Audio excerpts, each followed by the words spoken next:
যারা কিনা সোলার লাইটের আলো নিয়ে একটু সমস্যায় আছেন, যেমন কারেন্ট চলে গেলে মনে হয় ঘরটি অন্ধকার হয়ে গেছে, তারা নিশ্চিন্তে এই এলইডি লাইটটি ক্রয় করতে পারেন।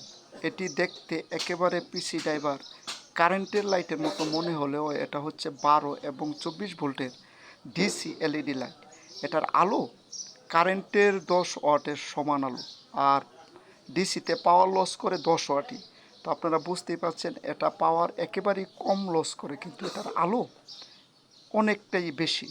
তো যাদের কিনা বেশি আলোর প্রয়োজন এবং ভালো লাইটের প্রয়োজন, যে আপনারা সোলার লাইটটি আলো বেশি দিবে এবং কারেন্ট চলে গেলেও মনে হবে না যে ঘরে আলো কমে গেছে, তারা এই লাইটটি লাগিয়ে নিতে পারেন। আমি খুলে দেখাচ্ছি একটি কারণে, যাতে আপনাদের কিনতে সুবিধা হয়। যে কোনো স্থান থেকে ক্রয় করেন, খুলে দেখে নেবেন পিসি ড্রাইভারটা এরকম আছে কিনা। তো ধন্যবাদ, সবাই ভালো থাকুন, দেখা হবে পরবর্তী কোনো ভিডিওতে। এবং এরকম নিত্য নতুন ভিডিও পেতে আমার পেজ এবং চ্যানেলটি এখনই সাবস্ক্রাইব করে রাখুন।